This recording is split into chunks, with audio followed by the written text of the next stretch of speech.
че всички бяхте страхотни и определено журито изключително много се затрудни с това да подбере печелившия.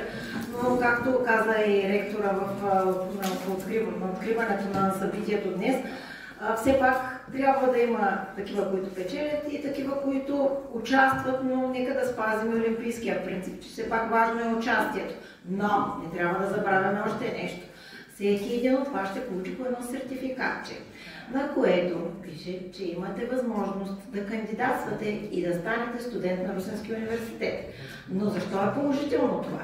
Защото ако се върна на думичките на Даниел Павлов, доцент от нашия университет и съответно част от нашата катедра, нека да запазим българското и русенското, което означава, елате тук, ще ви донаучим как стават нещата, на базата на което след това ще можете да се реализирате тук и съответно нещата да продължават в същия дух.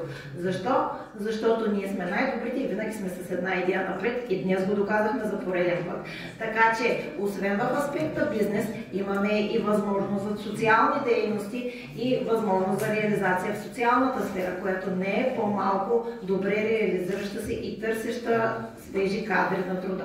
Така че помислете си добре и не изпускайте възможността, защото в момента върви предварителното записване за 12 клас. 11 клас имат няколко месеца да помислят, но мисля, че и това време не е необходимо, автоматично, когато им дойде времето, просто да дойдат при нас. Ще ви посрещнем с удоволствие.